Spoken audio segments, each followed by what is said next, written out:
what's up, y'all? We back, Sol Dout. I actually was looking at the internet on YouTube. A very good speech I caught. It's by Dr. Joy DeGruy. She was talking about post-traumatic slave syndrome. It was some of the most interesting things that I've ever heard. I like to share. That sound like a disease, nigga. No, man. I mean, but you know, but we all know post-traumatic stress syndrome, right? Yeah. Yeah, you know, that's what people go through when they've gone through a situation that they couldn't control, like, you know, being in a war, or people who are POWs, things like that. Right. Like, what she did was she took that in terms of what black people went through in slavery. Dr. Joy DeGruy, post-traumatic slave syndrome. Just look for it on YouTube. You'll find it. Just some of the things she was talking about. She was talking about how we as African Americans interact with each other.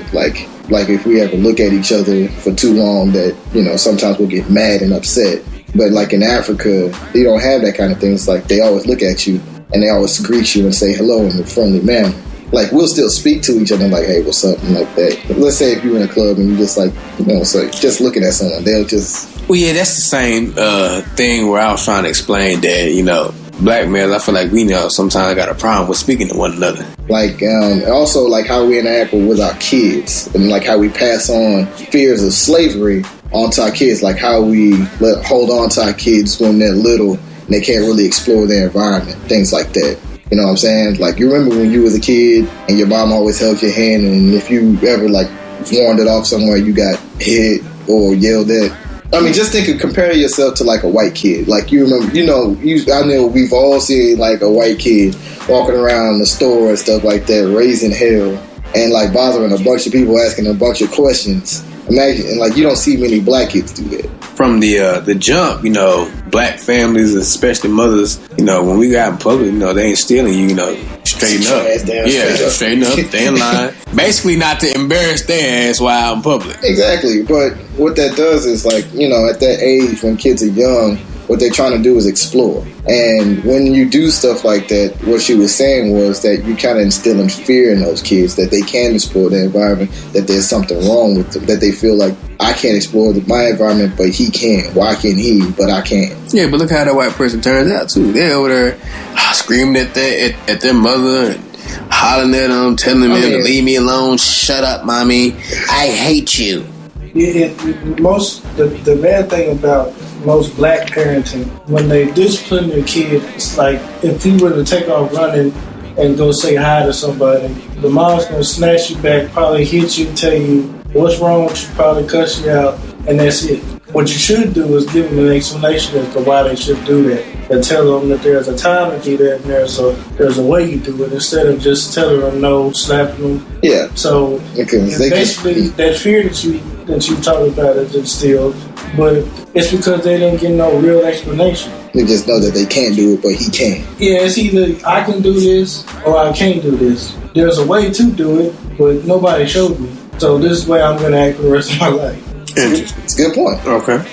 Yeah, there's always a medium. And another thing is, well, this is my favorite one. It's about white privilege. White people, they have the majority of the wealth in the land, right? Like, so they get the most breaks, they get the most chances. So, like, say for example, I'm a college grad and I've done some great things and I have this great resume. And somebody else, like a white guy who has the exact same resume, turns in his, but, you know, maybe a little bit less. Maybe he's been to prison or whatever like that. He's more than likely to get a job than I am. It's a lot of that going on. Oh, yeah, it does go on. And that's what, and just say if a black person's been to jail for anything, it's like damn near impossible for this person to find a job or anything else. Yeah, you absolutely right on that. Cause that brings me back to something that my mother explained to me whenever I was younger. And she said that she dreaded the fact that, you know, she had a male because she knew how hard it would be as a black male out in society, let alone trying to succeed. A white person is more willing to give a black woman a chance more than what a black male. Given that, you know, just like you're saying, everybody has their mistakes, their pitfalls when they bump their heads, you know, and making mistakes, and they learn from it. us being black males, that one roadblock that we may have encountered, it seems to trap. It mess you up for life. For life, man. And you'll end up you'll turn into a deeper criminal, figuring out just to put food in your mouth or take care of whoever you got to take care of, like kids or family, whatever, like that. The system is built to do that to us, though. Right. Back in slavery times, they had this thing called the Casual Killing Act. Like, if you had a slave and you beat him to death, you couldn't get convicted of a crime because, it would be considered an accident because, one, it was your property that you killed, and how else are you going to punish your slave? You can't put him in prison because if you do, he can't work for you. Right. He's useless. Right. And you can't not punish him because he won't obey you. Yeah, so if you transverse that to today's standards, think of police brutality. These policemen, they're not going to jail for killing black guys. It's the exact same thing because they say they didn't use excessive force. So, I mean, it's the exact same thing. It's not like they're saying, oh, well, he's dead, you went too far, you should get punished for it. Well, they'll say, well, this guy was scared and he didn't know what was going to happen, so it was natural. All it did was just change names. Well, isn't it going on like now it's the white people taking hold of that? White man beat down a black person, instead of him getting ridiculed and prosecuted and shit. He gets the break. Yeah, he gets a break. Yeah, it's the exact same thing. And speaking of, that's how police treat us and slavery coincide. And also the prison system it was like something to do with convict leasing laws. Like when that came about, that's when black people start going to prison more. That's when you can start going to prison for merely looking at a white woman. Uh-huh. And then what did they do to you then? They put you to work just like a slave. You didn't get paid. All you did was work. Even now, we have this prison industrial complex where it's a business to keep people in prison for longer sentences, even if they committed like small crimes like drugs or misdemeanors and things like that. And, it's harder to get parole these days. And even if you do get parole, that stuff stays on your record, and you always have to put that on your job resumes and things like that. Right. And you can't get a job because nobody wants to hire convicted anybody. Right. So what does that do? This person, he can't feed his family, he can't survive, so what does he do? He commits more crimes. Right. So it's the same thing. Yeah, you're still in the same predicament as you was before, right when you even started from the jump. And that's where I think a lot of the brothers out here ran into that trap, and they feel like, they are trapped within the system. They really are trapped. Yeah, it's that I'll be damned if I do, I'll be damned if I don't, mentality. So they're like, well, fuck it, nigga. I mean, I gotta make ends meet somehow. And think about how sharecropping, even though they always try to perpetuate that situation of slavery, even to this day, people were still sharecropping. The last sharecroppers were still in Mississippi somewhere. That's ridiculous. It is ridiculous, and that's pretty much perpetuating slavery.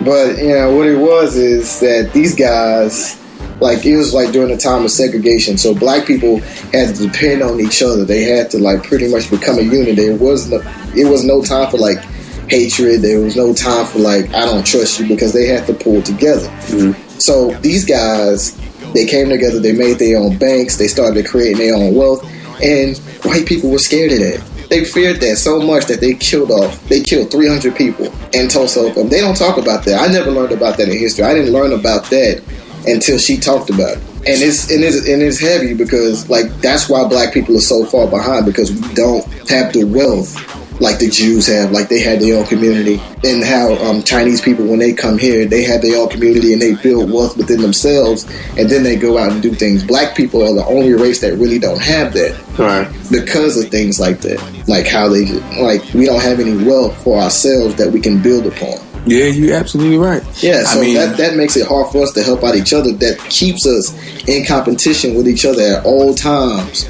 Absolutely difficult. This is not a Sol Dout thing. I completely agree with this lady, and I'm telling you guys, if you ever get a chance, look at that speech. Once again, her name is Dr. Joy DeGruy, Dr. JoyDegruy.